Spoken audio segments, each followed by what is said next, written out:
Bonsoir et bienvenue à tous. Les activités universitaires au titre de l'année académique 2023-2024 ont débuté le 4 octobre dernier. L'année académique qui démarre pourrait être impactée par la loi portant orientation de l'enseignement supérieur adoptée en juin dernier. Une loi qui, de l'avis du ministre d'État, ministre de l'Enseignement supérieur, permettra de régler les difficultés que connaît le secteur aujourd'hui. L'accroissement exponentiel depuis 2001 des effectifs du personnel enseignant et non enseignant, des effectifs des étudiants passés de 71 000 à 404 000 entre autres. Pourtant, tous ces produits des universités se retrouvent finalement pour l'essentiel au chômage à cause de l'inadéquation entre les offres de formation et les besoins des milieux socio-professionnels, ou encore le décalage entre les modules de formation et d'évaluation actuels et ceux du système LMD. Au finish, à quoi servent toutes ces réformes? À quoi servent toutes ces lois, tous ces textes qui organisent l'enseignement supérieur si les résultats ne suivent pas, notamment en termes de performance ou en termes de satisfaction des besoins des entreprises ou du marché de l'emploi?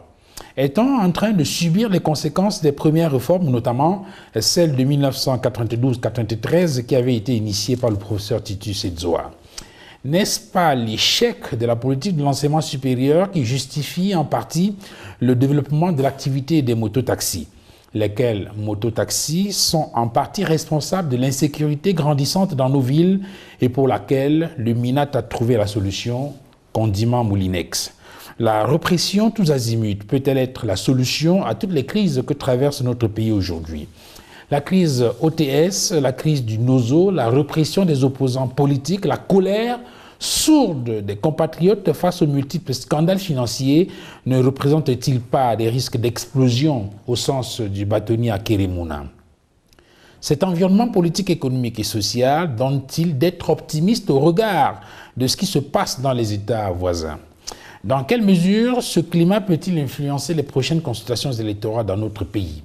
Pour décrypter cette problématique, nous donnons la parole ce soir à un homme politique qui a été au cœur du système de gouvernance actuel.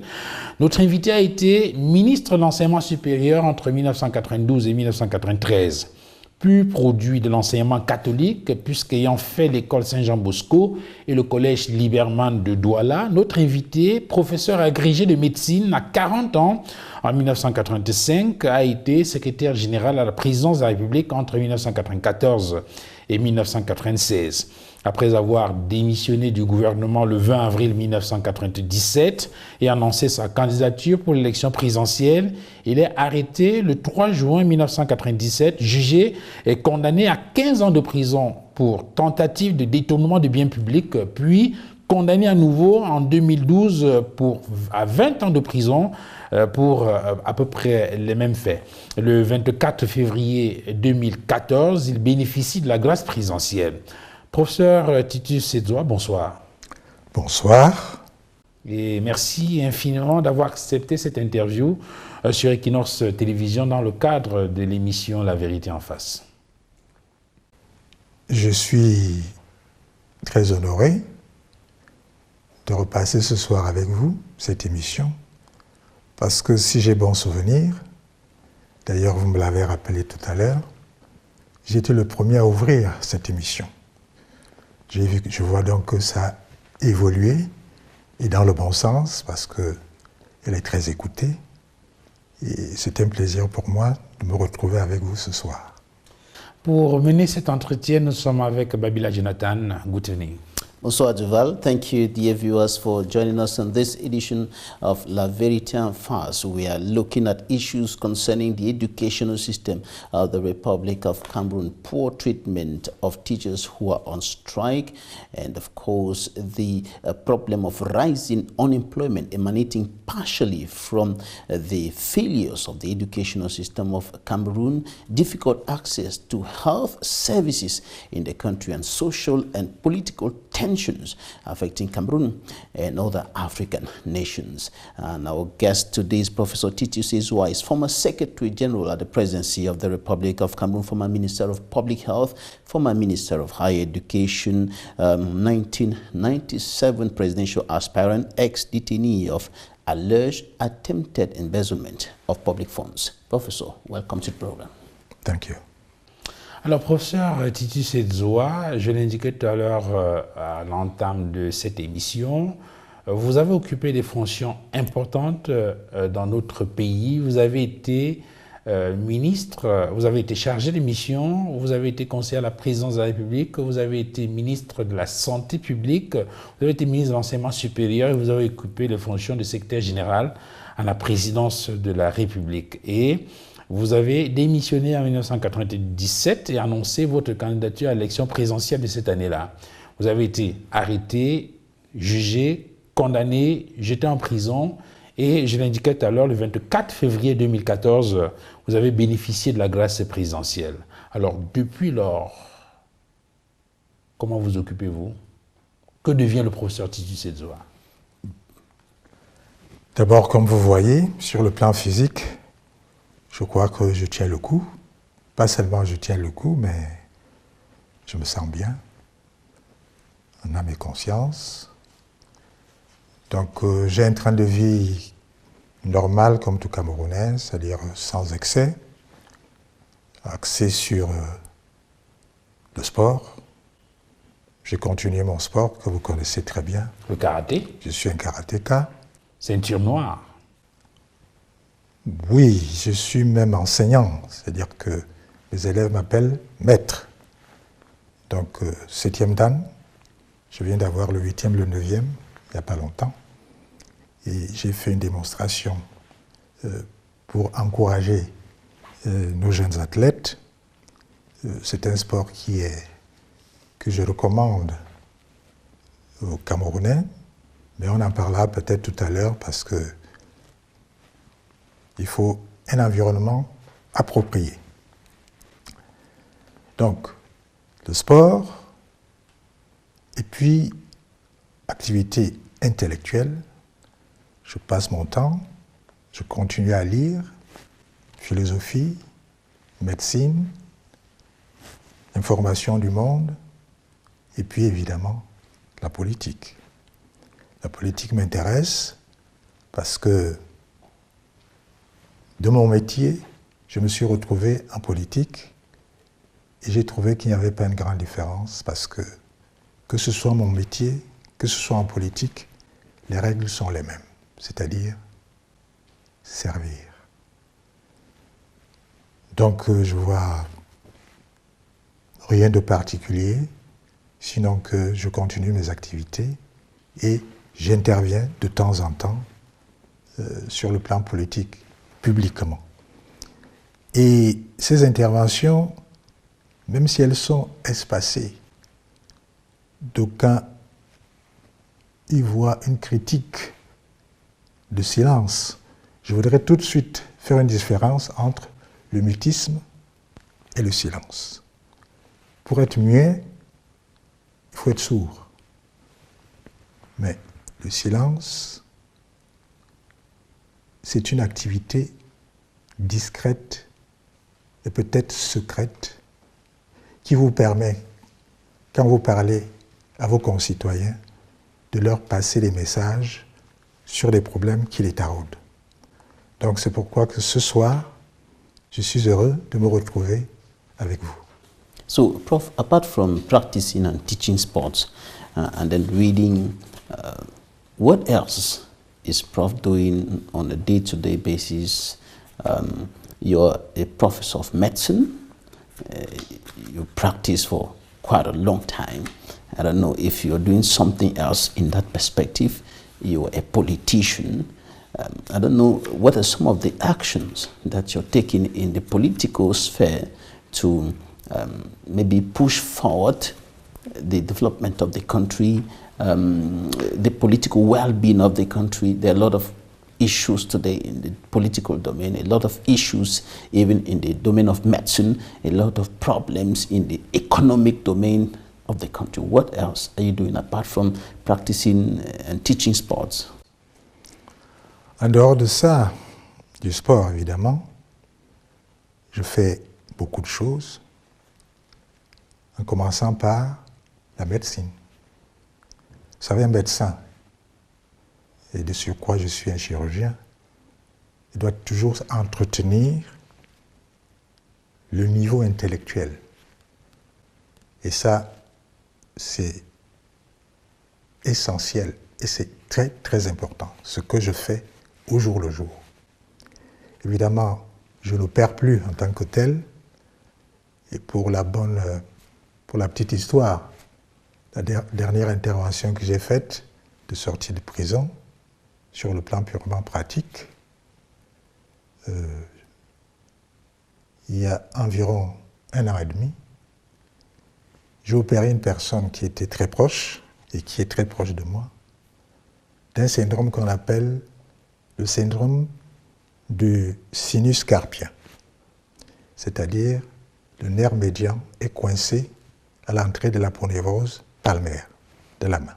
Il n'arrive plus à bouger les doigts. Et cette personne, je vais vous dire qui elle était. C'est ma propre épouse. Donc vous voyez, on n'a jamais fini d'être médecin, on n'a jamais fini. Est-ce que vous n'avez pas eu quelques appréhensions, puisqu'il faut quand même rappeler que vous êtes resté en prison entre 1997 et 2014, ce qui fait pratiquement 17 ans. En règle générale, on dit que lorsqu'on a passé autant de temps sans pratiquer, on peut perdre la main. Très bonne question. Je vous répondrai en disant que quand vous avez appris à aller à vélo, vous allez toujours à vélo. Vous n'oubliez pas. Et puis, pour notre métier, c'est des réflexes. Pour autant de temps, faire un syndrome du sinus carpien, vraiment, c'est pas...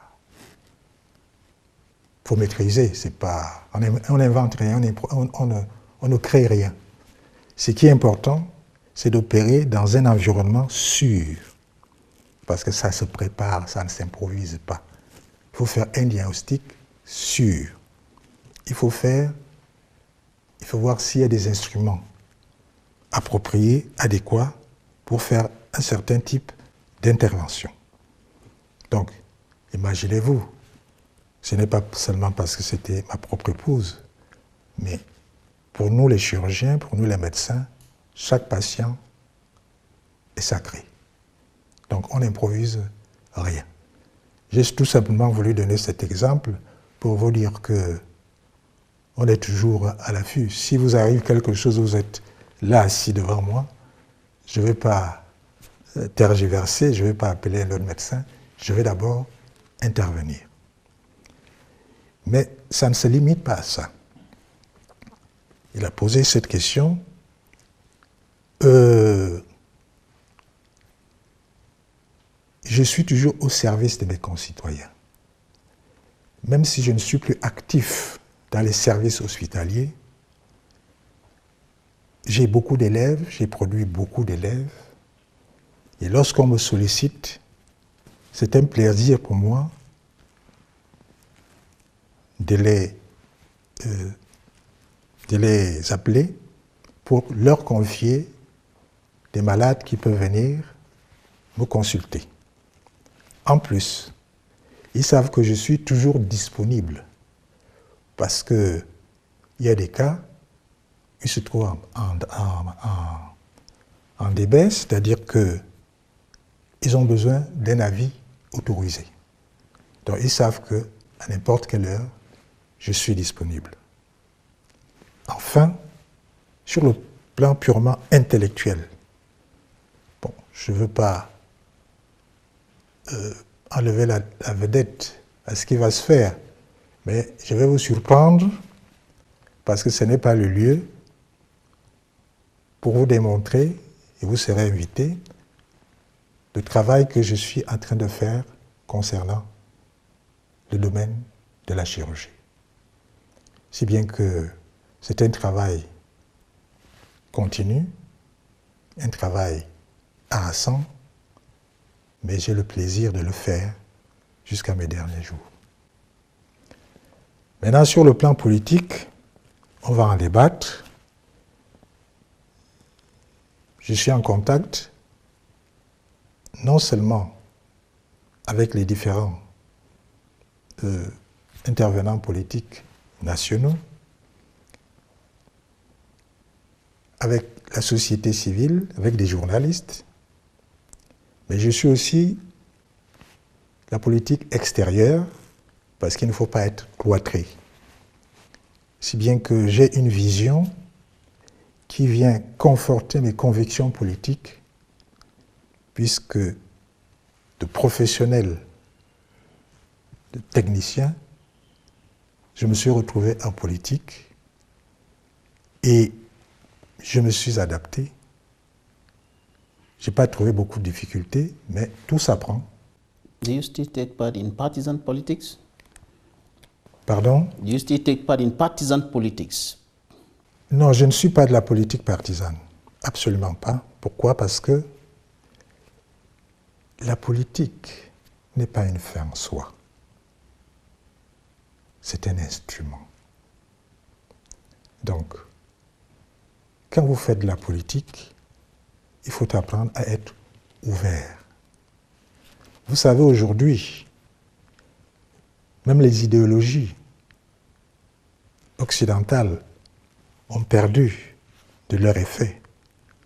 Pourquoi? Parce que l'idéologie est figée. Alors, les paradigmes qu'on nous proposait avant, la plupart sont dépassés.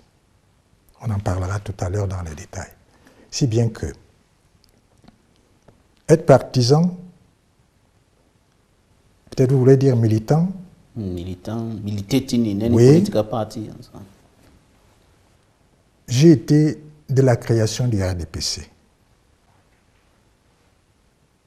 J'ai vu évoluer le RDPC. Quand je démissionne du gouvernement. Je n'ai pas démissionné du RDPC parce que j'ai pensé que le RDPC n'était pas perdu. Et si vous remarquez, je n'ai jamais été exclu du RDPC. J'ai eu des amis politiques, en l'occurrence, le feu Nijon Frondi, qui était du SDF. Je me suis retrouvé en harmonie pour certaines pensées politiques, c'est-à-dire le service de celui qui est préoccupé des autres. Donc on avait ça en commun, c'est-à-dire que la politique, ce n'est pas un instrument de jouissance. Je l'ai toujours répété. C'est un instrument que je trouve très noble, avec tous ses aléas difficiles, qui doit permettre à ceux qui en prennent la charge de donner la possibilité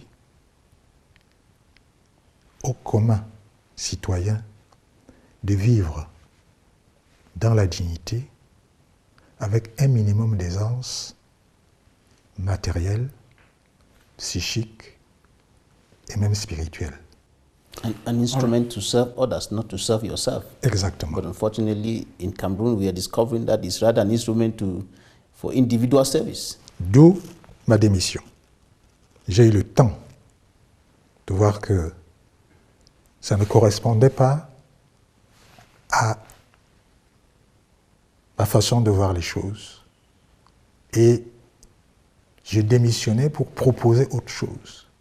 Mais malheureusement, je n'ai pas eu le temps, mais j'ai eu le temps après de m'exprimer. Alors, il y a donc un certain nombre de choses qui, de votre point de vue, ne tenaient pas très bien. Aujourd'hui, lorsque vous regardez dans le rétroviseur, les actions que vous avez posées pendant que vous étiez en fonction et l'impact que cela a eu sur l'amélioration du quotidien des Camerounais, est-ce que vous êtes satisfait? Je vais prendre un exemple. Nous sommes là, l'actualité ces temps-ci est marquée par la rentrée académique à l'université. On se souvient qu'en 92-93, vous avez porté initié et porté un ensemble de réformes concernant l'enseignement supérieur, notamment l'éclatement de l'université d'État dans différentes régions du Cameroun. Est-ce qu'aujourd'hui, quand vous regardez dans le rétroviseur, vous pensez que c'était une décision qu'il fallait prendre, ou bien que pour des raisons politiques, on a mis la charrue avant les bœufs? Alors, la première chose que je voudrais dire, un acte de réforme est toujours politique. On ne fait pas la réforme pour le plaisir de faire la réforme. Il faut avoir un pouvoir politique pour pouvoir initier une réforme, l'expliquer et l'appliquer. 92-93, c'est peut-être loin, mais au moment où je m'engage à faire cette réforme, c'est une réforme qui était non seulement nécessaire, mais elle avait tardé à venir. Je ne vais pas vous rappeler, puisque la plupart des gens le savent, quelle était la situation de l'université à ce moment-là.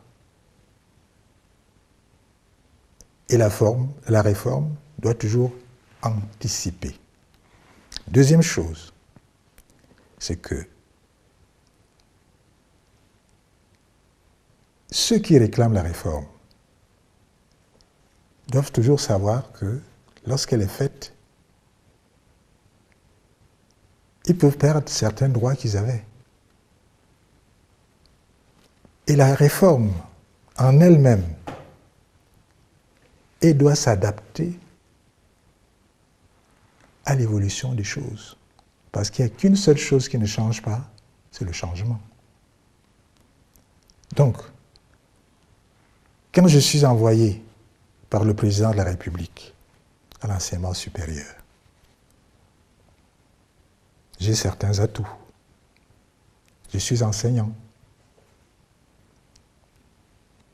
Je suis devenu homme politique, donc je voyais des deux côtés. L'Université du Cameroun, qui était l'université fédérale,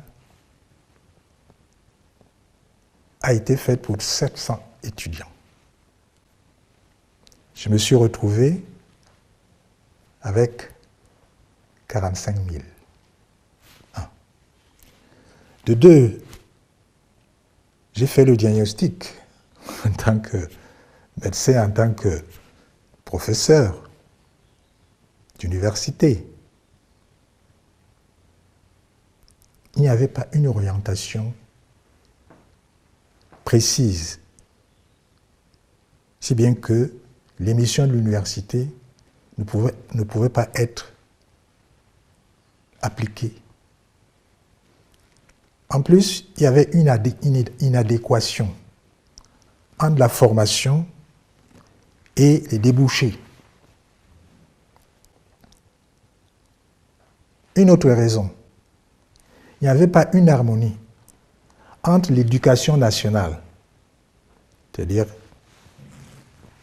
l'éducation Primaire, secondaire et l'université. Et les programmes n'étaient pas, à l'université, adaptés dans la plupart des facultés. Ensuite, sur le plan de la gestion même de l'université, il y avait des aberrations que j'ai trouvées. J'en cite quelques-unes. Vous aviez des étudiants qui avaient une bourse sur des critères d'ailleurs très très flous. Et la plupart de ces étudiants boursiers habitaient le campus. J'ai fait une descente parce que quand j'ai été nommé, j'ai écouté les étudiants. des enseignants, de l'administration, pour qu'ils me disent ce qui ne va pas. Et il y avait une atmosphère d'extrême violence. On confondait la politique avec l'agitation à l'intérieur de l'université. Alors, il y a des choses qui m'ont impressionné négativement. Vous aviez un étudiant, par exemple en lettres, boursier, qui continuait à avoir la bourse alors qu'il n'était que en première année. Il avait repris la première année. Il avait pris femme. Il avait des enfants au campus. Au fait, la bourse était une rémunération gratuite de l'État. Il ne faut pas oublier que cet argent, c'est l'argent du contribuable. Mais professeur, lorsqu'on parle de la réforme de 92-93 que vous avez initiée, très souvent dans l'imagerie populaire, et ce qui revient, c'est le professeur Titi Edzoa. Avec le professeur Titi Edzoa, on a vu la disparition de la bourse des étudiants, on a vu la disparition du resto universitaire. On ne va pas revenir sur la question de l'éclatement. Est-ce que vous assumez ça? Mais, bien sûr. Je suis en train de vous expliquer, et j'en viens, pourquoi on supprime, plus exactement, on suspend la bourse. Oui, mais avec le recul aujourd'hui, oui. Et au regard de l'environnement, vous avez écouté les critiques qui ont été formulées, certains estiment que ça a été une catastrophe, cette décision-là. Est-ce qu'aujourd'hui, avec le recul, vous pensez que c'était effectivement des décisions qu'il fallait prendre? Ce n'est pas une catastrophe. J'insiste. Quand vous devez faire une réforme, vous faire de l'omelette, il faut casser les œufs. C'est ça un homme d'État, monsieur. On ne badine pas dessus. C'est pour le bien public, pas pour une minorité. Alors, vous trouvez normal aujourd'hui, encore aujourd'hui, qu'il y ait des gens qui ne respectaient pas les règles de l'université, qu'on leur donne une bourse gratuite? Mais la question justement, vous avez énuméré un certain nombre de problèmes. Aujourd'hui, en 2023, on a le sentiment justement que les problèmes qui étaient posés à cette époque-là reviennent. Vous avez parlé tout à l'heure de la croissance exponentielle du nombre d'étudiants, avec les dérives que cela a entraîné. On parle aujourd'hui de 400 000 étudiants dans les différentes universités. On est passé de 6 universités d'État à 11, mais le problème de l'inadéquation entre la formation qui est de l'université et l'emploi continue de se poser. Est-ce qu'au finish, on n'a pas des réformes qui se multiplient, des textes, des lois qu'on prend, mais qui n'ont pas un impact réel sur la performance universitaire et sur la résolution des problèmes quotidiens des citoyens? Vous anticipez ce que je vais vous dire. J'ai été ministre de l'enseignement supérieur pendant 2 ans. Je ne peux pas assumer, après ces 2 ans, ce qui se passe. Ce n'est pas parce que j'ai été ministre que tout ce qui se passe dans la République, j'assume la responsabilité. J'ai pu comprendre en votre question de vous expliquer pourquoi il y a eu cette réforme-là. Et je suis en train de vous l'exposer parce que je sais, la réforme n'a pas été comprise. Mais les raisons pour lesquelles la réforme devait être faite avec l'environnement de ce temps-là, je ne suis pas un démiurge. J'ai pris des décisions qui ont fait que, non seulement, d'ailleurs, je peux vous dire que ça c'est un appoint, la suppression de la bourse ou la suspension de la bourse. Quand vous relisez, je pense, comme ça vous intéresse beaucoup, il faut relire cette réforme. Quelles étaient les missions et les objectifs de la réforme? Le premier objectif était d'abord rendre l'université aux universitaires. Vous étiez encore jeune. Mais il était rare que le chancelier, appelé aujourd'hui recteur, soit un professeur d'université. Donc, c'était soit un magistrat, en général, soit un administrateur civil. Donc, la première chose a été remettre l'université aux universitaires. Il ne faut pas oublier ça. La deuxième chose, j'avais dit l'université est un lieu clos. C'est-à-dire, il est là pour la science. Et si vous voulez faire de la politique, apprenez d'abord la science. Il y a aussi les sciences politiques. Allez faire la politique en dehors de l'université. Il ne fallait pas mélanger les deux choses. Troisièmement, redonner le statut qui lui revient aux professeurs, aux enseignants. Donc, quand on a fait, entre autres choses, on a pris ces mesures, évidemment, quand on fait les réformes, ça bouge. Il y a eu une violence à l'intérieur de l'université et ce que j'ai combattu était la politisation de l'université. Pour lutter contre le nombre pléthorique, il était évident qu'il fallait créer d'autres universités d'État et ces universités d'État avaient chacune une mission précise. Et c'était 6 universités. Alors, mais ceci dit, pour terminer, pour ce que vous dites, une réforme n'exclut pas une autre. On évolue, il ne faut pas être statique. C'est là où, dans notre pays, nous pensons que quand une chose a déjà été faite, elle doit rester.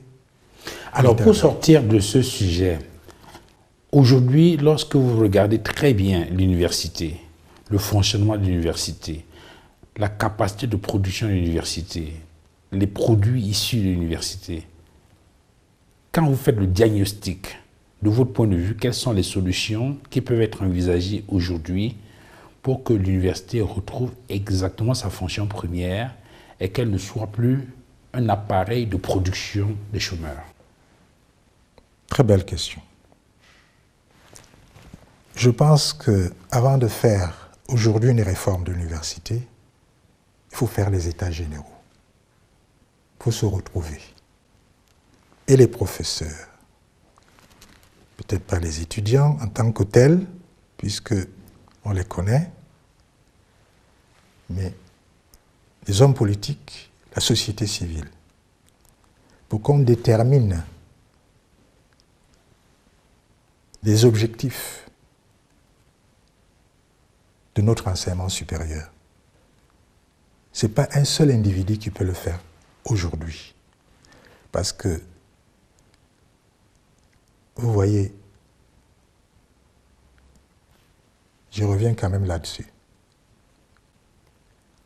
Dans la première réforme que j'ai faite, vous aviez ce qu'on appelait les UIT, les instituts universitaires de technologie.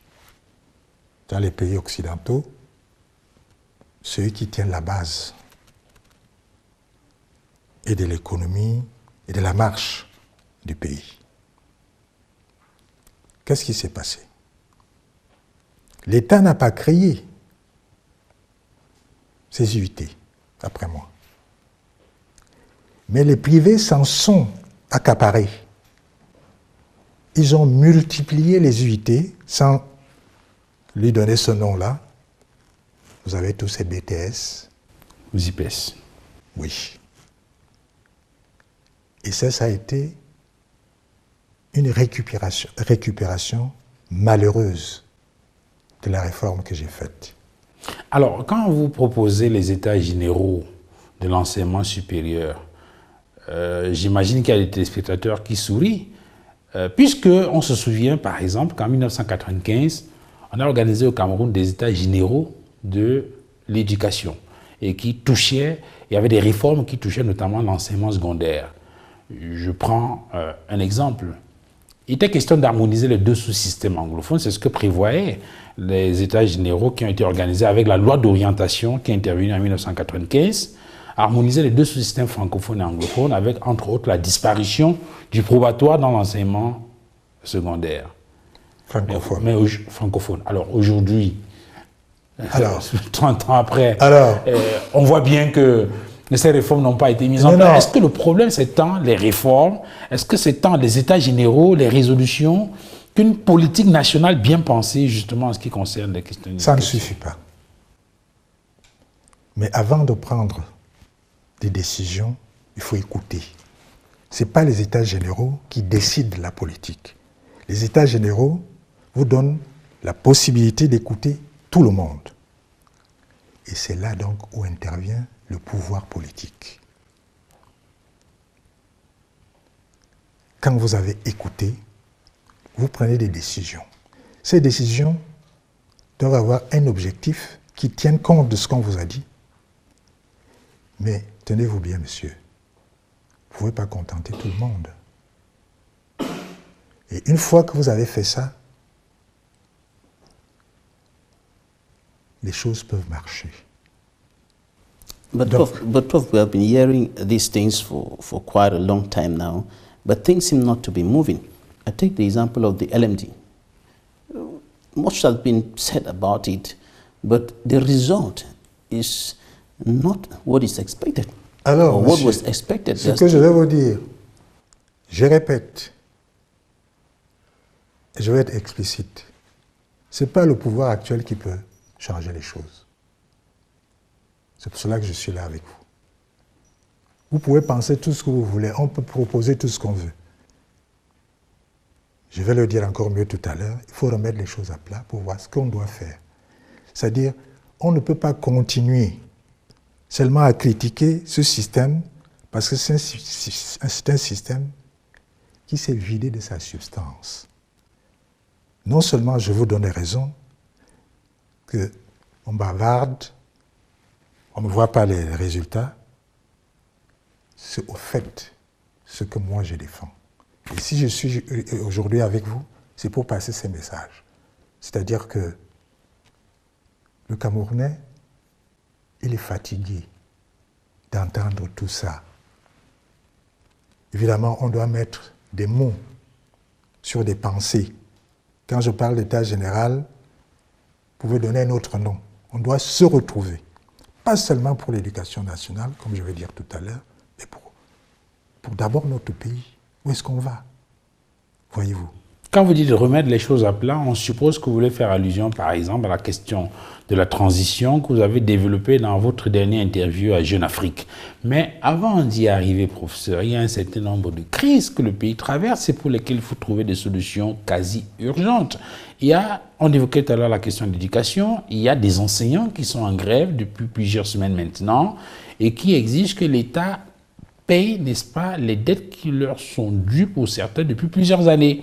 On a dans notre pays, aujourd'hui, nous sommes en octobre, ça fait 7 ans que la crise anglophone a débuté et le gouvernement, de toute évidence, n'a toujours pas trouvé la formule magique nécessaire pour mettre un terme à cette grève. Il y a beaucoup d'autres crises comme celle-là qui préoccupent les Camerounais aujourd'hui.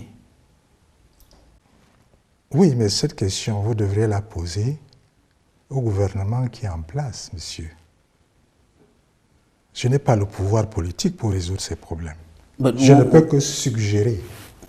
Right, that is why we want to know what you think about the fact that, for example, let me take an example.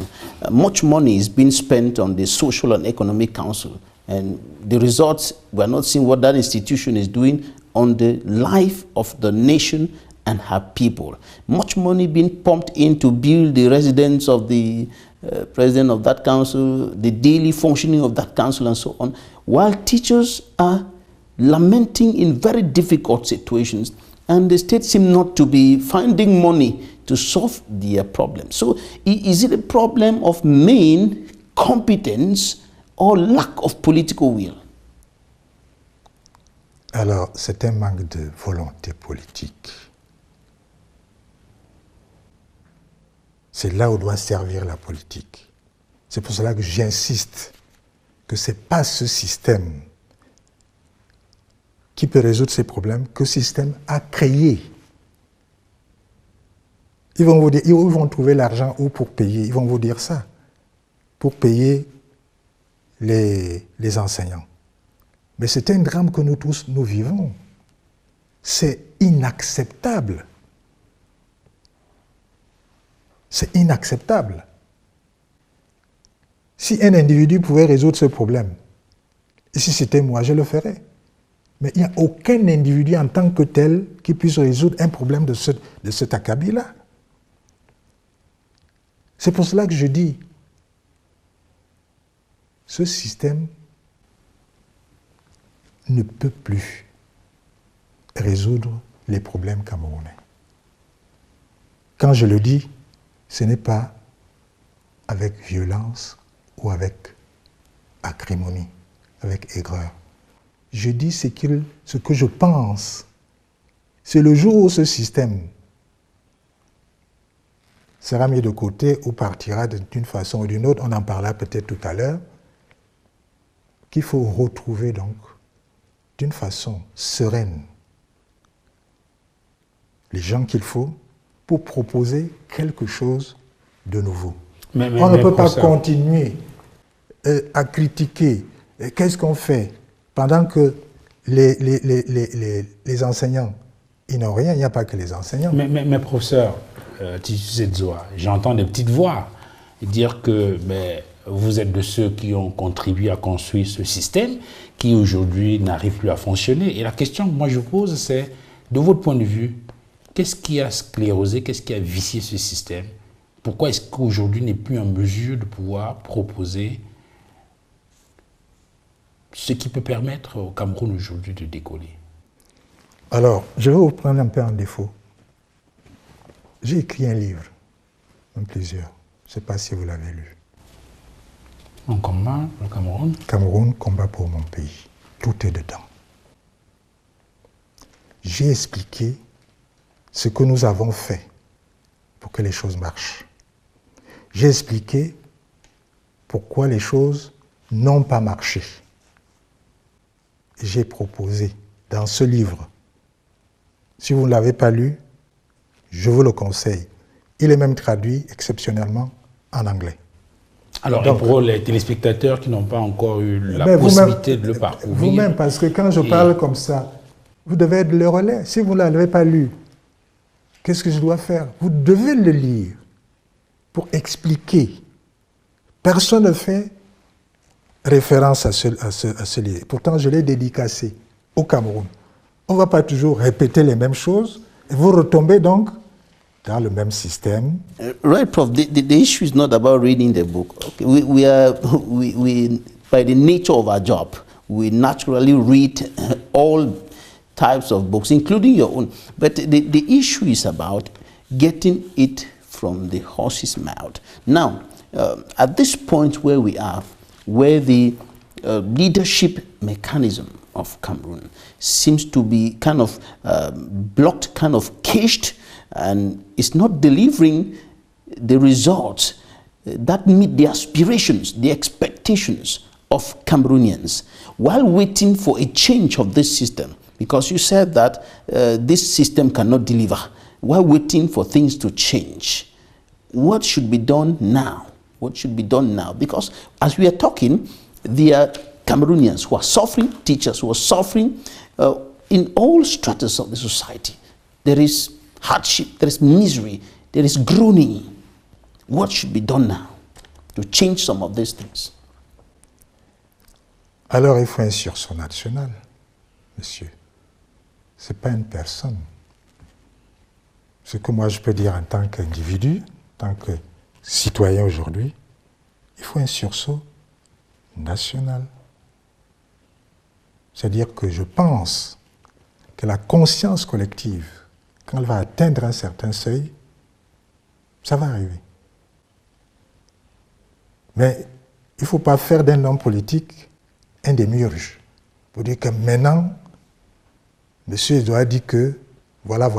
Non, ce n'est pas une question individuelle. C'est une prise de conscience et tout ce qui arrive en ce moment, toutes ces souffrances, elles ne seront pas perdues. C'est ça qui fait une certaine cohésion. Parce que, dites-vous, il y a des gens qui souffrent. Mais il y a une minorité qui ne souffre pas, qui exploite. Et c'est ça que j'ai décrit dans mon livre, c'est ça que je dis tous les jours quand j'interviens. C'est-à-dire qu'il y a une poignée de personnes qui utilisent ce système pour détruire le pays. Donc quand vous me dites, qu'est-ce qu'on peut faire maintenant? Je suis un individu. Ça ne peut être qu'une action, d'abord, collective, monsieur. Alors, professeur, en préparant cette émission, nous avons parcouru, vous avez indiqué qu'il y a un certain nombre d'ouvrages que vous avez écrits, notamment Cameroun, Combat pour mon pays, que vous avez cité. Il y a également Méditation de prison, Écoute mes silences, que vous avez publié aux éditions Cartala en 2012. Nous avons regardé des interviews que vous avez données sur des chaînes nationales et internationales, je pense à Naja TV, ou encore une interview que vous avez donnée avec Jean-Marie Watonsi et beaucoup d'autres interviews que vous avez données. Et on a peut-être pour nous autres une certaine idée de la vision que vous avez. Mais maintenant, vous vous adressez aux téléspectateurs d'Equinox Télévision qui regardent le professeur Tshisekedi, qui était secrétaire général à la présidence de la République et qui a été au cœur du système, qui est en train d'être critiqué aujourd'hui. Et la question qui se pose, c'est de façon précise, qu'est-ce qu'on peut faire? Je vais prendre une autre illustration. Sur la question de la crise anglophone et d'autres préoccupations semblables à celle-là, vous avez mis le doigt sur la question de la décentralisation. Parce que vous estimez, il me semble, qu'une véritable décentralisation peut être la solution à un certain nombre de problèmes. Une véritable décentralisation. Dans quel sens? Alors, là aussi, vous me donnez l'occasion pour répondre même aux questions que vous avez posées. Je ne peux que proposer. Alors, j'ai parlé de la décentralisation. Pourquoi? Parce que quand j'ai été dans le système, j'ai vu que le pouvoir était trop centralisé entre les mains du président de la République. Et cette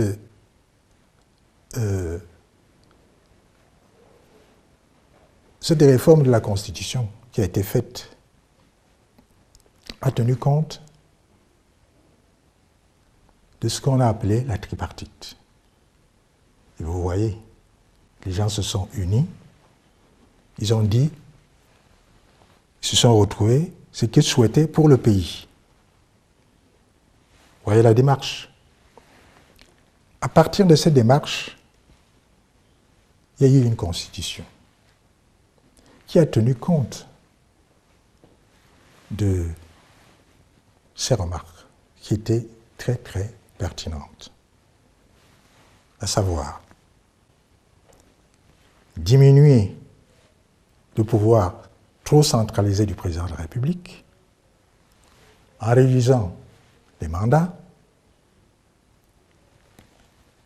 créer une cour constitutionnelle qui regarde la constitutionnalité des lois, quelles qu'elles soient. Une cour constitutionnelle et non un conseil constitutionnel. Un conseil constitutionnel. Ah, d'accord. Pardon. Ensuite, il a été créé 2 chambres, l'Assemblée nationale et le Sénat. Et l'autorité judiciaire est devenue le pouvoir judiciaire. Qu'est-ce que cela veut dire? C'est-à-dire que on donnait la possibilité, une possibilité unique, pour que notre justice devienne indépendante. Et la cinquième chose, c'était la décentralisation. C'est-à-dire ramener le citoyen plus proche de ses problèmes quotidiens. Donc, je répète ce que j'ai dit dans le livre, tout ceci a été bafoué, avec les conséquences délétères, voire mortifères qu'on connaît aujourd'hui. Donc, quand on lit la Constitution, de l'article 55 à l'article 62, la décentralisation est bien détaillée. Or, messieurs, la décentralisation, vous ne pouvez pas l'avoir avec un gouverneur dans chaque région, avec des préfets, avec des sous-préfets. En plus de cela, vous avez au niveau de chaque région un secrétaire général de la région qui est nommé par décret présidentiel et qui a rang de préfet. Donc, professeur, je voudrais qu'on marque... Si vous permettez, oui. On pourra peut-être continuer, mais parce que c'est très très important, ce que je suis en train d'expliquer là, c'est que tout ceci a été vidé de sa substance par le pouvoir politique supérieur, c'est-à-dire le président de la République. Vous ne pouvez pas décentraliser avec toute cette armée de personnalités nommées par décret et cerise sur le gâteau. Mais pour que la décentralisation marche, il faut du jus. Parce que c'est celui qui paye qui commande. Vous allez continuer. Je voudrais juste qu'on marque une pause de quelques secondes et puis on vous retrouve dans la deuxième partie de cette émission de La Vérité en face. Nous marquons donc une pause de quelques secondes dans cette émission de La Vérité en face. Nous recevons ce soir le professeur Titus Edzoa et dans la deuxième partie de cette émission, on écoutera davantage les explications que vous donnez sur cette question de la décentralisation. Cela nous permettra d'évoquer les questions de politique nationale et peut-être une fenêtre en fin d'émission sur l'actualité internationale.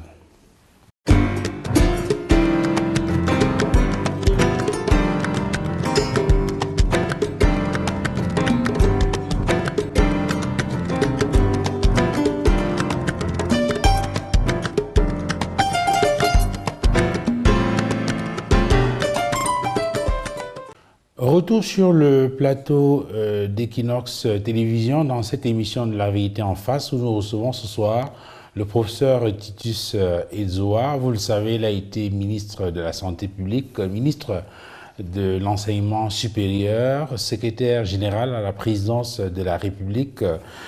Il est sorti de prison en 2014 et dans la première partie de l'émission, il nous indiquait ce qu'il occupe au quotidien.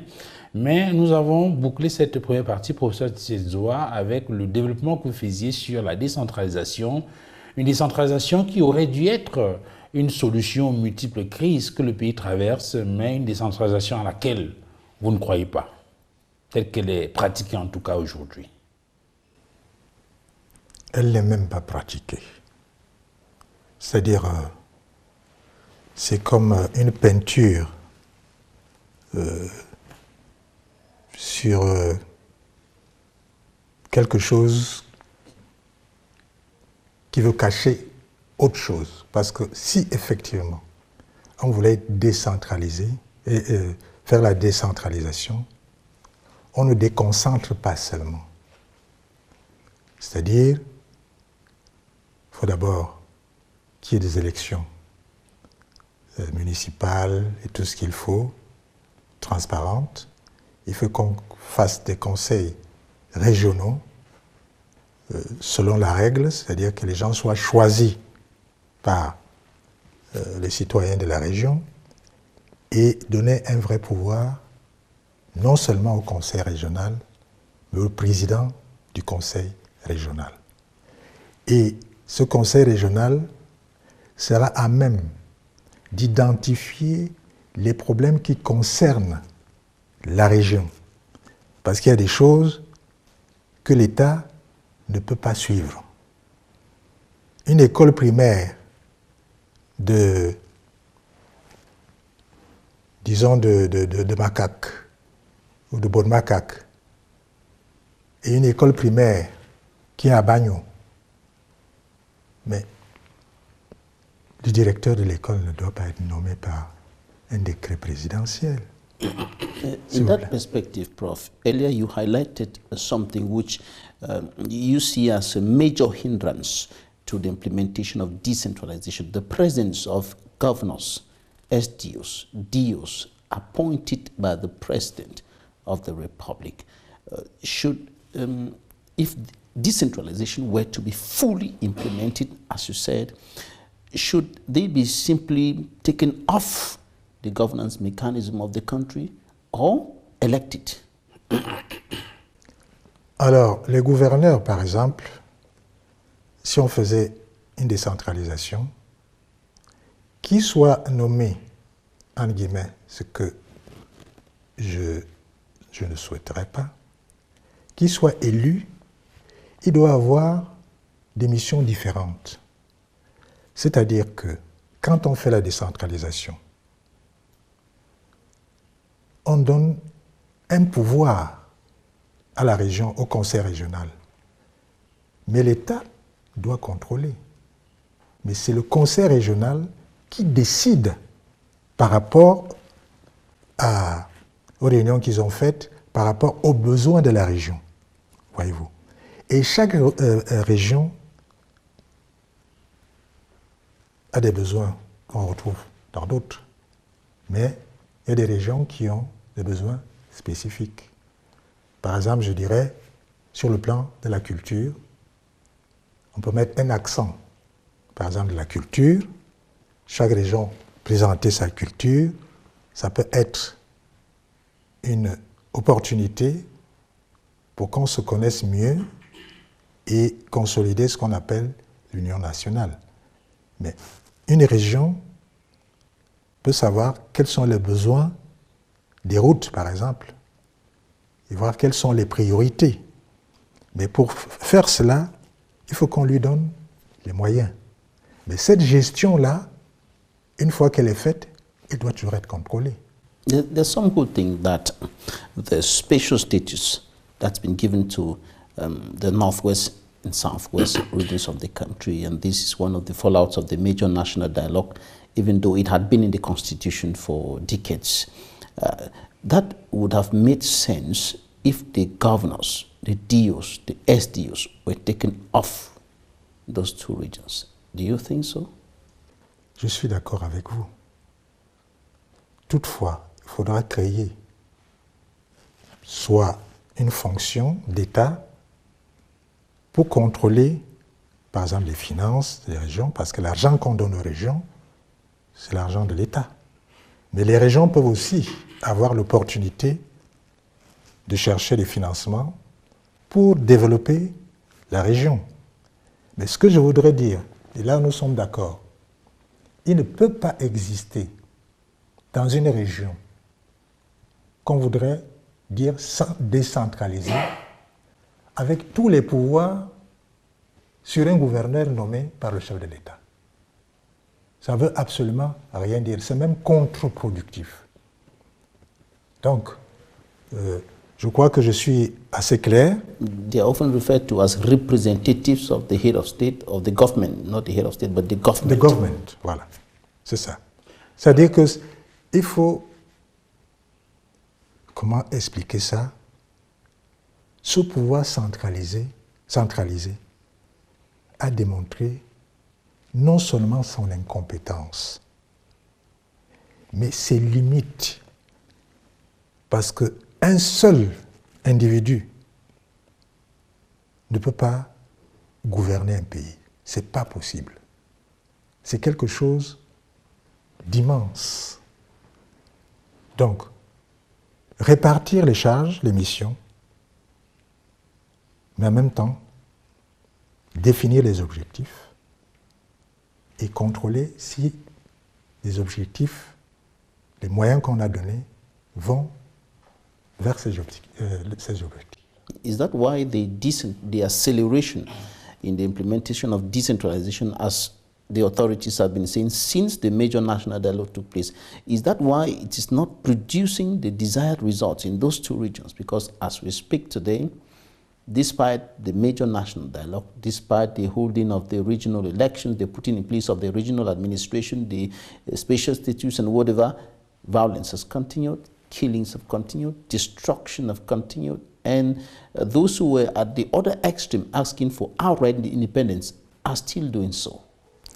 Alors, vous me donnez l'opportunité d'entrer droit dans le sujet, encore une fois, le problème qu'on a dans nos régions du nord-ouest et du sud-ouest.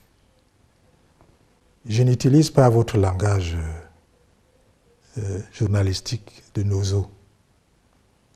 C'est plus facile, mais j'estime que dire nozo, pour moi, c'est comme si je déconsidérais un peu le problème qui est un problème immense. Parce que nous tous, on a suivi le début de ce qui se passe dans ces deux régions. En 2018, je crois que je passais à la télévision, j'avais beaucoup insisté dessus.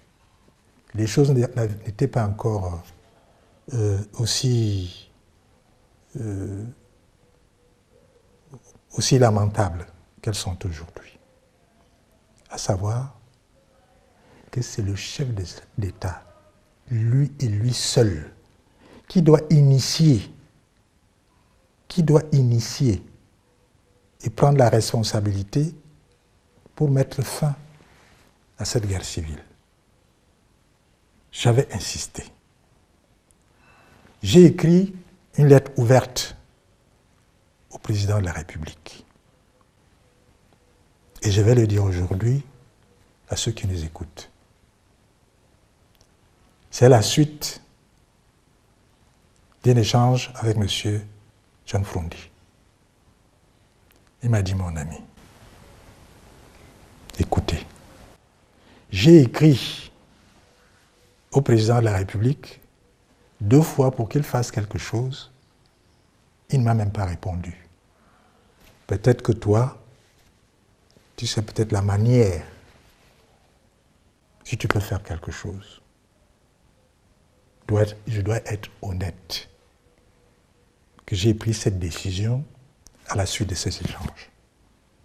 C'est pour cela que j'ai écrit une lettre ouverte. What did you tell him at that time? Les mêmes choses que je suis en train de vous dire. Quand je parlais de dialogue, ce n'est pas les simagrées qu'ils ont fait là. Ce n'est pas un dialogue, ça. Vous faites pour une chose aussi importante. Le chef d'État n'est pas là. Il n'est pas là. On n'invite pas les personnes concernées. Mais ils sont des Camerounais comme vous et moi.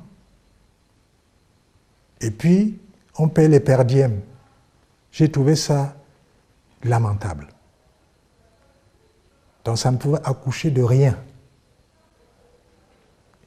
Et aujourd'hui, malheureusement, j'ai raison.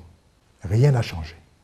Alors, ce que je voudrais dire pour cette guerre qui continue, ça démontre que l'application de la décentralisation ne vaut absolument rien du tout. On ne peut pas faire la décentralisation, comme j'ai dit, avec tout le système qui est en place.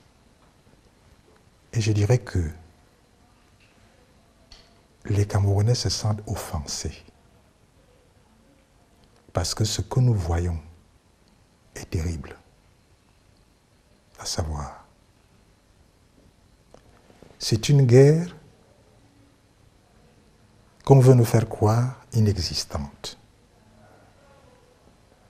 Alors que la guerre civile continue avec tous les dégâts qu'on connaît. Alors, cette guerre a été privatisée. Et la privatisation d'une guerre donne lieu à la démocratisation de la mort. Who privatized the Anglophone crisis and how? Ils sont là, je ne veux pas les citer, je veux pas, c'est pas une question personnelle. What do you mean by privatization? C'est-à-dire que il y a des gens qui profitent de cette guerre pour qu'elle continue. Sinon, pourquoi il y aurait un silence comme ça? J'ai interpellé respectueusement le président de la République. Aucune réponse. Mais on continue. Nous sommes tous des Camerounais. Et on risque, dans 2 ans, en 2025, procéder aux consultations électorales avec la même situation dans les régions du Nord-Ouest. Merci, monsieur. Quand j'étais allé à la télévision, avant les élections, c'est ce jour-là que j'ai dit, je ne veux pas être candidat. Je ne peux pas être candidat dans un pays où il y a 2 de nos régions où on ne peut pas voter. Vous ajoutez l'extrême nord, on ne pouvait pas voter. Et vous êtes président de 7 régions sur 10, vous n'avez aucune légitimité. Il ne faut pas faire les élections pour la forme. C'est ça qui tue. Alors aujourd'hui, qu'est-ce qu'on fait? Est-ce qu'il faut, puisque nous sommes à 2 ans de 2025, il y a des élections qui se profilent à l'horizon et vous le savez, les partis politiques affûtent leurs armes pour croiser le fer avec le RDPC à l'occasion de ces consultations électorales. Comment vous les percevez, ces élections qui arrivent en 2025? Penser aux élections en 2025, dans la situation où on se trouve, c'est une injure pour le Cameroun. Oui, puisque dans tous les cas, c'est des organisations qui vont être organisées. Ce sont des élections qui vont être organisées. Oui, so what can be done in the meantime? What can be done in the meantime to ensure that we don't go to elections with a part of the country where elections, even though the authorities said elections took place and people voted and so on. Alors, quand je vous parlais tout à l'heure de la transition, c'est la transition qui peut mettre de l'ordre dans tout ça. Et comment? Alors, je ne sais pas comment elle peut venir, la transition. Je ne suis pas démiurge. De 1000 façons, de plusieurs façons. Il ne m'appartient pas de le dire. Mais si je tiens, après 1000 réflexions, à la transition, c'est parce que, comme vont les choses, d'abord, on ne peut pas aller aux élections d'une façon régulière. On dit un proverbe qui dit « les mêmes causes produisent les mêmes effets ». Alors, 7 ans se seront passés bientôt. Il y a eu des élections dans les mêmes conditions. Qu'est-ce qui a changé au Cameroun? Les choses ont fait qu'empirer. Donc, si il y avait une transition, je vais répéter un peu ce que j'ai dit la dernière fois sur un autre plateau. La première chose, ce serait de recrédibiliser les fondements d'un État-nation. La deuxième chose, il faudrait, avec urgence, faire triompher, d'une façon ou d'une autre, la force de la justice par rapport à la justice de la force qu'on vit en ce moment. Je préconise dans cette transition qu'il y ait un audit de la chose publique dirigé par les Camerounais eux-mêmes. Ensuite, je préconiserai que on prenne en compte les diversités des citoyens, des régions, pour qu'au fait, à la fin, on se retrouve avec des fondements sûrs, clairs, transparents de nos propres diversités pour arriver à une unité nationale. J'ajoute ceci. Tout ceci devrait se passer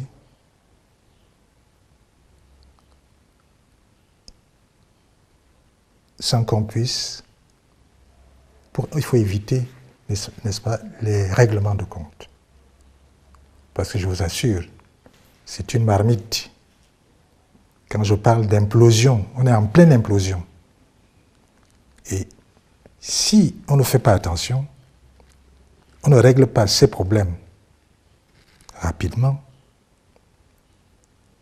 il risque d'avoir une explosion sur l'implosion qui est en ce moment. Sur la question de la transition politique dont vous parlez, on a déjà entendu certaines formations politiques et même des organisations de la société civile préconiser cette transition. Je crois qu'il y a des UPCistes qui en ont déjà parlé. J'ai entendu également le CPP de Edith Kabanwala parler de cette transition depuis plusieurs années maintenant. Nous avons également le REDAC, dirigé par Maximilien Ngombe, qui a proposé une sorte de vérité-réconciliation avant d'aller peut-être forcément à cette transition-là. Alors, est-ce qu'il est possible de définir le schéma? Est-ce qu'il est possible de donner un contenu à cette transition lorsqu'on n'a pas une idée sur les différents schémas possibles qui conduiraient à cette transition? Est-ce que dans la simulation que vous avez faite, dans la réflexion que vous avez menée, vous avez une idée sur les différents schémas qui peuvent déboucher sur la nécessité de cette transition-là?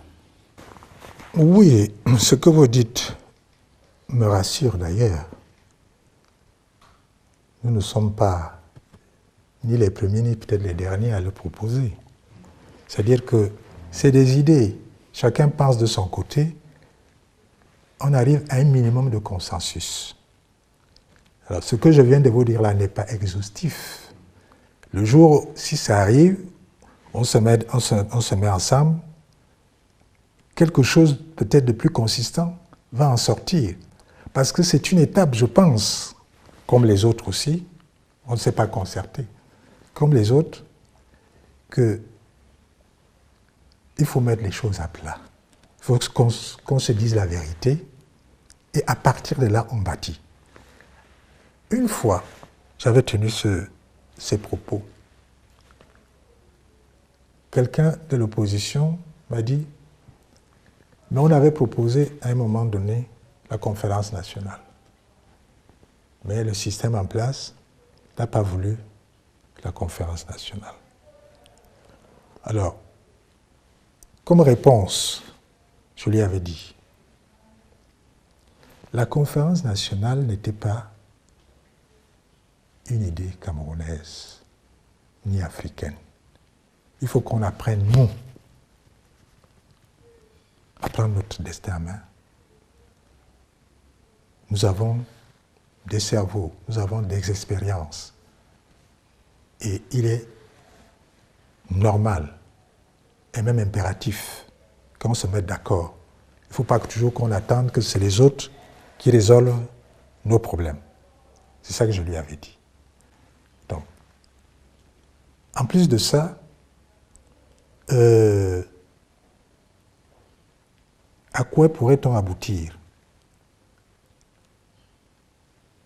Eh bien, on va aboutir à cet environnement apaisé qui permet de poser les vrais problèmes et les réponses qu'il faut en urgence. Sur le timing, cette transition-là, de votre point de vue, doit s'opérer maintenant, pendant que le président est là, ou c'est une transition que vous prévoyez lorsque le président aura passé la main, puisque vous, justement, dans une récente interview, vous avez proposé au président de la République de passer la main? Je reste dans cette optique. Mais en passant la main, maintenant, donnerait l'occasion de faire une transition. Et cette façon de voir les choses arrangerait tout le monde. Est-ce que le président de la République que vous avez connu, que vous avez servi, est-ce que vous pensez qu'il est en mesure aujourd'hui de passer la main?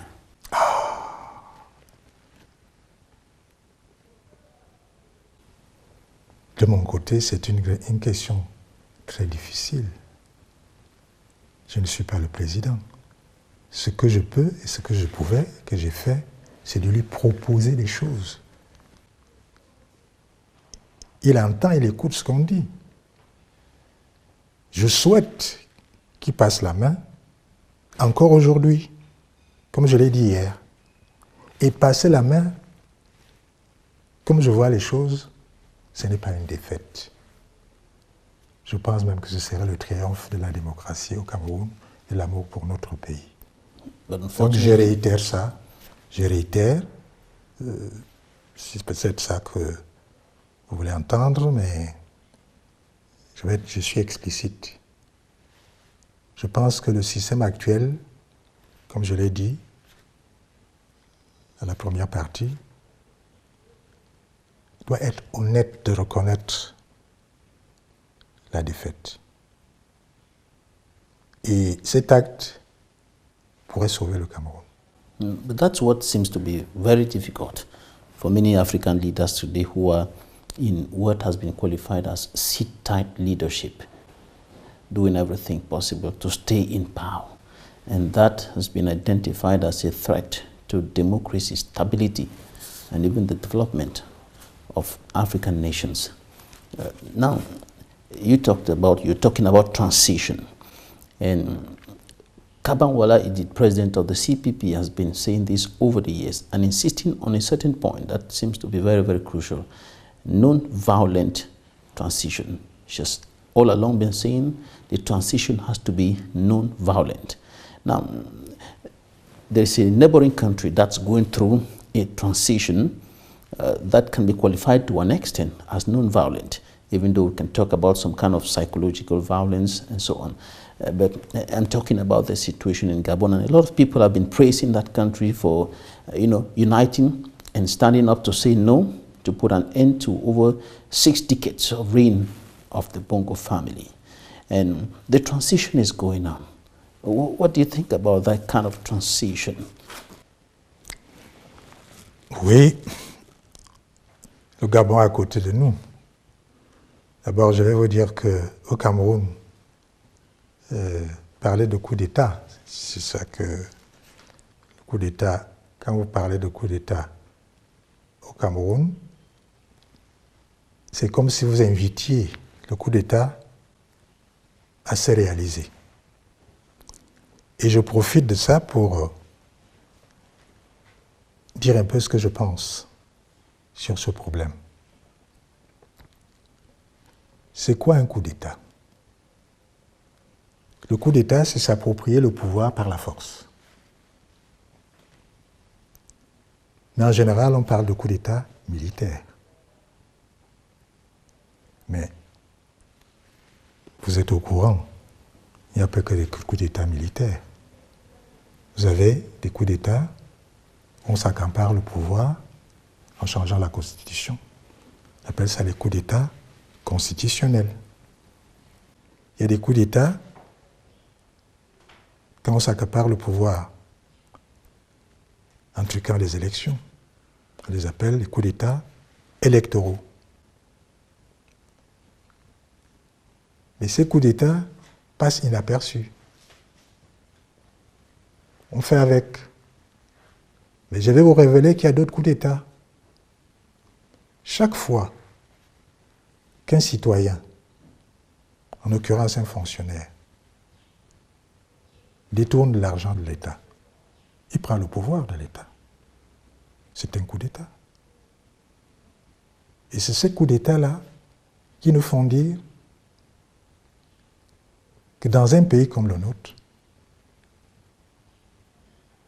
nous sommes dans un coup d'État permanent. Alors je ne vois pas pourquoi on a peur qu'on parle du coup d'État militaire. Alors, si on parle même de coup d'État militaire, la possibilité d'un coup d'État, ça donne la possibilité de voir qu'est-ce qu'on peut faire s'il y avait un coup d'État, qu'on ne soit pas surpris. Et même pour ceux qui ne veulent pas le coup d'État, ça leur donne l'occasion de penser pour éviter le coup d'État. Bref, ce que je voudrais dire. On suit les exemples qui se passent. Chaque pays utilise les moyens dont il dispose par rapport au timing, par rapport à l'environnement. Et si je parle de transition, je prévois qu'il peut y avoir cette transition dans la non-violence, ce que je souhaite, mais ça peut aussi arriver dans la violence. Mais lorsque vous regardez tout autour de nous, dans ces pays voisins ou d'autres pays qui ne sont pas trop éloignés sur le continent africain, est-ce que l'idée de cette transition politique vous donne des frissons? Je veux dire, au regard de ce qui se passe dans ces pays-là, est-ce que vous êtes un tout petit peu, est-ce que vous êtes optimiste ou plutôt pessimiste sur la manière dont cette transition pourrait se dérouler? Je suis optimiste. Pourquoi? Parce que s'il y a eu cette option, je suppose qu'ils l'ont mûri avant de le faire. Ce n'est pas un coup de tête. Et il ne suffit pas de faire un coup d'État, évidemment. C'est la gestion de ce coup d'État qui ouvre l'horizon. Un horizon qui peut être, je dirais même qui devait être des horizons heureux, sur tous les plans. Non, moi je ne parle pas de coup d'État, moi je parle de la transition et de la gestion de la transition, puisque l'éventualité qui a été mise sur la table, c'est la possibilité pour le président de la République de passer la main et donc avoir derrière une transition. Est-ce que cette transition, c'est de cette transition que je parle, est-ce que vous avez le sentiment que cela pourrait s'opérer sans heurts ou bien au regard de l'environnement, au regard des enjeux, au regard des acteurs et de leur posture, il faut avoir des appréhensions? Alors, ça ne se passe pas comme sur les rails. Il faut y penser avant. Moi, je pense que ceux qui doivent gérer la transition, ce doit être des citoyens honnêtes, des citoyens qui ont démontré qu'ils aiment leur pays et gérer cela en écoutant les différentes forces publiques, civiles, et une fois qu'ils l'auront fait, pour qu'il y ait une crédibilité, ceux-là devront se retirer par la suite. Parce qu'on ne peut pas être juge et partie. D'ailleurs, sur le plan historique, ce serait un fort contribut pour donner la possibilité à notre pays de renaître. Non, disons ça de façon claire. Professeur Tshisekedi, vous, personnellement, quel rôle comptez-vous jouer dans cette transition? Est-ce que vous êtes de ceux qui estiment que vous êtes en mesure de porter et de conduire cette transition et donc par la suite vous retirer du jeu politique, puisqu'il va falloir après organiser des élections qui permettent de désigner une nouvelle équipe pour conduire aux destinées de notre pays, ou bien vous êtes dans les statu blocs, vous attendez que cette transition se gère pour que vous puissiez éventuellement porter votre candidature à une éventuelle élection présidentielle. Quel est le rôle que vous comptez jouer en 2025 dans l'espace politique camerounais? Alors, moi, je dis d'une façon claire, comme j'ai toujours été. Vous vous rappelez, le 20 avril 1997, j'avais démissionné, pas seulement démissionné, je m'étais porté candidat. Aujourd'hui, je suis prêt à gérer cette transition. Une fois que la transition s'estompe, me retirer. Je crois que c'est clair. Mais vous êtes toujours militant du RDPC. Oui. Est-ce que ce n'est pas un obstacle, pour moi, un handicap? Non, ce n'est pas un handicap. Le RDPC, justement, ne peut pas, de quelque manière que ce soit, fêler ma pensée. Mais à ce sujet, pourquoi vous ne démissionnez pas du RDPC? Pourquoi voulez-vous que je démissionne? Are you not held down by what they call party discipline? Moi, je ne démissionne pas. S'ils veulent, ils me démissionnent. Pourquoi je démissionnerais? Puisque certains, justement, font un lien entre le système vicié, sclérosé, que vous avez dénoncé tout à l'heure, et le RDPC, qui est le parti qui... Moi, je suis RDPC, je suis le premier à le dénoncer. 20 avril 1997, il y a 25 ans. Ils n'ont pas oublié. Ça n'a pas empêché tout ce que j'ai fait. Donc, ça, c'est des détails. La pensée que je soutiens, c'est celle que je viens vous dire. C'est-à-dire, je suis prêt à prendre en main, à assumer cette transition, parce que je pense qu'on aide le pays, je pense proposer des choses, et puis on ne le fait pas seul. But Prof, let me put this to you. You know, many Cameroonians today are looking at the situation of the country, are looking at the horrible situation of the country and the situation in which many Cameroonians find themselves today as a result of the failure of a regime that is not easy to dissociate from the party in power, because the party seems to be kind of interfering in the governance or system of the country. And you are in the CPDM. You want to lead a transition.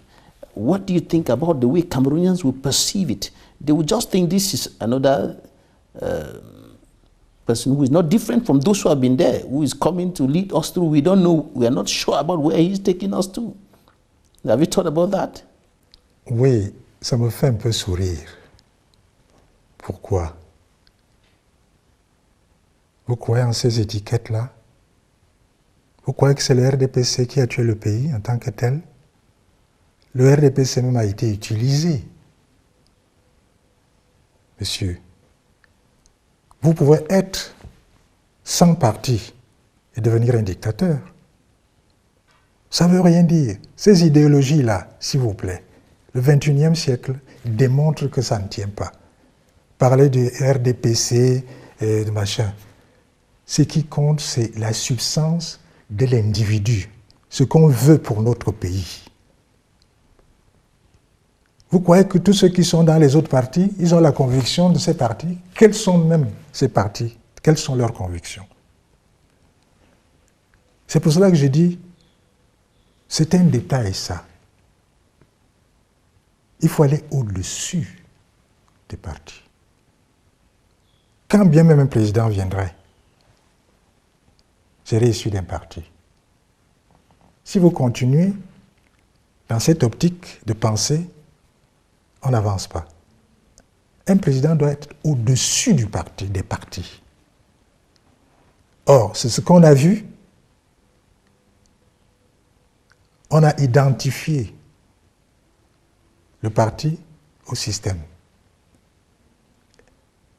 C'est ça l'erreur. Il y a des gens qui sont entrés dans le parti pour avoir des prébendes, pour avoir des postes. Moi, j'étais dans le parti, j'ai démissionné des postes. C'est ça qu'il faut expliquer. Oui, mais en même temps, le parti est l'appareil qui porte les candidatures et qui porte la politique, on va dire, de façon globale. Est-ce que vous pensez que cette RDPC aujourd'hui est capable de faire sa mue de manière à pouvoir proposer une offre politique meilleure que celle qui est la sienne aujourd'hui? Je vais répéter ce que j'ai dit la dernière fois. Le parti RDPC est la solde d'un individu. Si le président du parti n'est pas là aujourd'hui, j'ai bien peur que ce parti se dissolve. C'est clair. Alors maintenant, sur l'idée de la transition que vous avez évoquée, vous avez martelé que ça ne doit pas être une affaire d'un individu, ça doit être un groupe. Est-ce qu'il y a une réflexion qui est menée dans ce sens avec d'autres personnalités politiques ou des organisations de la société civile pour réfléchir, penser cette question-là? Bien sûr. Où est-ce que vous en êtes? Bien sûr, si j'insiste dessus, ce n'est pas au hasard. Mais vous savez, la politique, à un certain niveau, ne se fait pas dans la rue. Je sais que les journalistes, vous êtes friands de savoir qui j'ai pu rencontrer, mais je peux vous rassurer que quand je parle de ça, je sais de quoi je parle. Mais pour ce Tijouzoua, on a le sentiment que vous restez toujours prudent. D'ailleurs, je me souviens que dans une interview que vous avez donnée pour faire le point sur votre ouvrage Méditation de prison, vous avez répondu aux journalistes que vous restez prudent. Vous restez prudent. Il vous interrogeait sur la préface d'Edith Tobner, l'épouse de Mongo-Betty. De Mongo-Betty, voilà, qui a... Alors, il vous avait dit non, malgré tout, il y a une marge de prudence, etc. Oui, alors la question que je pose, c'est... Aujourd'hui, nous sommes en 2023, nous sommes à 2 ans d'une élection présidentielle et certainement d'une échéance ou bien des événements politiques assez importants. Vous avez écrit et fait un certain nombre de révélations dans cet ouvrage, Méditation de prison. Vous avez donné une vision, la vision que vous avez du Cameroun dans l'autre ouvrage que vous avez cité tout à l'heure, le Cameroun. Et vous avez donné de nombreuses interviews dans des chaînes nationales et internationales. Aujourd'hui, vous êtes sur Equinox Télévision. Professeur Tijouzoua, qu'est-ce que vous n'avez pas encore dit aux Camerounais et que les Camerounais doivent savoir et qui peut être déterminant pour l'analyse des situations politiques d'aujourd'hui et de demain? Ce serait faire la synthèse de tout ce que vous avez lu. Je voudrais tout simplement vous dire que dans mes écrits et dans mes interventions, vous retrouvez toujours le même personnage, dit et conjugué de multiples manières. C'est très difficile de pouvoir encercler une pensée libre. Je suis un penseur libre, mais je ne suis pas un libre penseur. Donc, la question que vous posez... On n'aura pas de réponse. Ne peut pas avoir de réponse, sinon que je vous invite toujours à continuer à chercher. Mais ce que je peux dire aujourd'hui, vous allez voir que ça correspond à ce que j'ai dit hier, mais dans un autre contexte. L'homme reste le même, tout en évoluant. Si bien que je ne sais pas ce que je n'ai pas pu dire aux Camerounais, mais j'essaie de dire le fond de mon cœur, monsieur. Professeur Tijouzoua, infiniment merci de nous avoir accordé cette interview sur Equinox Télévision dans le cadre de l'émission La Vérité en face. C'est moi qui vous remercie. Je vois même que le temps est passé. On n'a pas vu le temps passer. Et vous êtes les bienvenus. Je pense que vous ne rentrez pas bredouille et que ceux qui vont nous suivre auront certaines clarifications qu'ils n'avaient pas avant cette interview. Merci également à vous, Jonathan Babila, d'avoir échangé avec nous. Merci à toutes les équipes techniques autour d'Emmanuel Diop, Joël Essengue, Élisée Bogba. Merci à vous, Madame, Messieurs, d'avoir regardé cette autre livraison de La Vérité en face sur Equinox Télévision. Bon dimanche à tous et à très bientôt. Au revoir.